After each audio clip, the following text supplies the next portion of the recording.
നോമ്പ് പിടിക്കുമ്പോ നീയത്ത് ശരിയാകണം. എങ്ങനെയാണ് നീയത്ത് വെക്കേണ്ടത്? എന്നും രാത്രിയിൽ നീയത്ത് വെക്കണം. അതാണല്ലോ ശാഫിഈ മദ്ഹബ്. എല്ലാ ദിവസവും രാത്രിയിൽ സുബഹിക്ക് മുമ്പ് നീയത്ത് വെക്കണം. നാളത്തെ റമളാനിന്റെ നോമ്പിന്റെ നീയത്ത് എന്നും സുബഹിക്ക് മുമ്പ് നീയത്ത് വെക്കണം. അവിടെ തന്നെ പണ്ഡിതന്മാർ പറഞ്ഞു, നിങ്ങൾ ശ്രദ്ധിച്ചാൽ നല്ലതാണ്. നിങ്ങൾക്ക് റമളാനിന്റെ ആദ്യത്തെ രാവിൽ, ഇന്ന് റമളാനിന്റെ ആദ്യത്തെ രാവാണെങ്കിൽ ഇന്നത്തെ രാവിൽ റമളാൻ ഒരു മാസം മുഴുവനും എല്ലാ ദിവസത്തിനുമുള്ള നോമ്പിന്റെ നീയത്ത് ഇന്ന് തന്നെ നിങ്ങൾ വെക്കുന്നത് നല്ലതാണ്. അങ്ങനെ വെച്ചിട്ട് നാളെ രാത്രി നിങ്ങൾ വെക്കാതിരിക്കണ്ട. നാളെ രാത്രിയും വെക്കണം, എല്ലാ രാത്രിയും അതുപോലെ നോമ്പ് വെക്കണം. പക്ഷേ റമളാനിന്റെ ആദ്യത്തെ രാത്രിയിൽ നിങ്ങൾ ഒരു മാസം മുഴുവനും എല്ലാ ദിവസത്തിനും നീയത്ത് വെക്കുന്നത് നല്ലതാണ്. എന്താ കാരണം? ചിലപ്പോ ഏതെങ്കിലും ഒരു രാത്രിയിൽ നീയത്ത് വെക്കാൻ മറന്നുപോയാൽ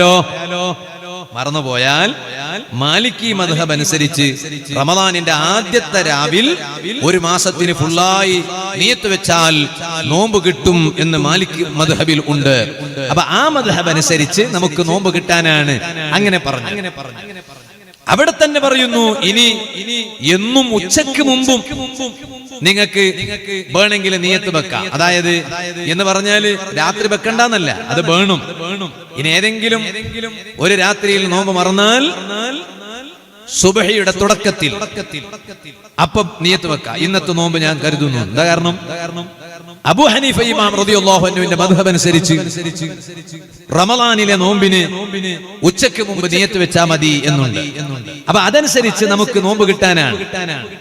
പക്ഷെ അങ്ങനെ മാലിക്കി മദ്ഹബ് അനുസരിച്ചും അബൂ ഹനീഫ ഇമാമിന്റെ മദ്ഹബ് അനുസരിച്ചും നിയത്ത് വെക്കുമ്പോ അതാത് ഇമാമിങ്ങളെ തഖ്ലീദ് ചെയ്യണം എന്നും കൂടി മഹാന്മാരായ പണ്ഡിതന്മാർ പറഞ്ഞിട്ടുണ്ട്. സൈനുദ്ദീൻ മഖ്ദൂം റളിയല്ലാഹു അൻഹു ഫത്ഹുൽ മുഈനിൽ അതിൽ വിശദമായി പറഞ്ഞിട്ടുണ്ട്. ഞാനിപ്പോൾ അതിലേക്ക് കടക്കുന്നില്ല. ഞാൻ പറഞ്ഞു വന്നത്, അങ്ങനെ നോമ്പിങ്ങനെ നോക്കുമ്പോ കേവലം പട്ടിണിയല്ല ലക്ഷ്യം, കേവലം ദാഹിച്ച് അവശനാകലല്ല ലക്ഷ്യം. പിന്നെയോ ലക്ഷ്യം എന്താണ്? തഖ്വയാണ്. ആ തഖ്വ കിട്ടണമെങ്കിൽ മഹാന്മാരായ പണ്ഡിതന്മാർ പറഞ്ഞു, ഗീബത്ത് പറയാത്ത നോമ്പാകണം. അതുകൊണ്ടാണ് ജാബിർ ഇബ്നു അബ്ദുല്ലാഹി റളിയല്ലാഹു അൻഹു മഹാനവരുകൾ പറയാണ്, മനുഷ്യാ, നിന്റെ നോമ്പ് കേവലം ഭക്ഷണം കഴിക്കാത്ത നോമ്പാകരുത്, വെള്ളം കുടിക്കാത്ത നോമ്പാകരുത്. ഇദാ സുംത, നീ നോമ്പ് നോക്കുകയാണെങ്കിൽ ഫല്യസും സംഉക വബസറുക വലിസാനുക, നിന്റെ കാതും കൂടി നോമ്പ് നോക്കട്ടെ, നിന്റെ നാവും കൂടി നോമ്പ് നോക്കട്ടെ, നിന്റെ കണ്ണും കൂടി നോമ്പ് നോക്കട്ടെ.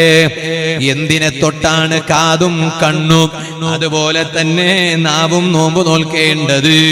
അനിൽ കദിബി, കള്ളം പറയുന്നതിനെ തൊട്ട്.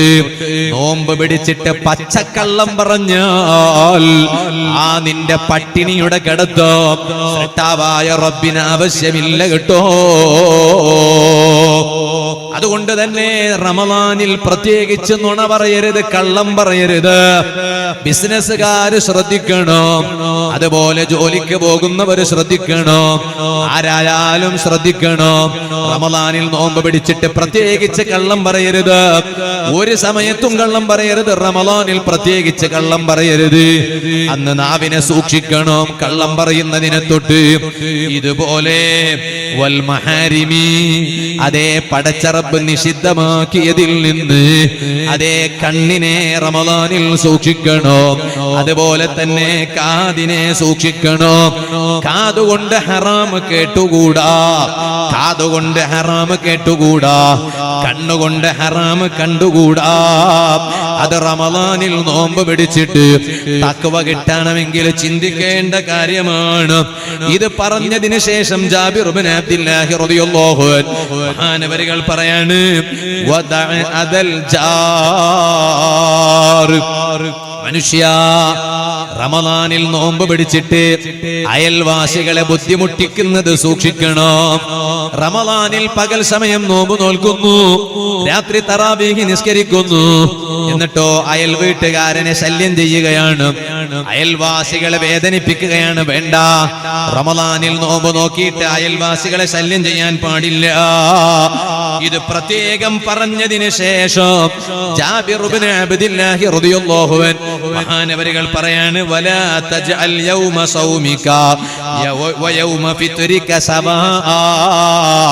നിന്റെ നോമ്പിന്റെ ദിവസവും നോമ്പില്ലാത്ത ദിവസവും ഒരുപോലെ ആകരുത് കേട്ടോ. നിന്റെ നോമ്പിന്റെ ദിവസവും നോമ്പില്ലാത്ത ദിവസവും ഒരുപോലെ ആകരുത് കേട്ടോ എന്ന് സയ്യിദുനാ ജാബിർ ഇബ്നു അബ്ദില്ലാഹി റളിയല്ലാഹു അൻഹു മഹാനവരികൾ പറയാണ്.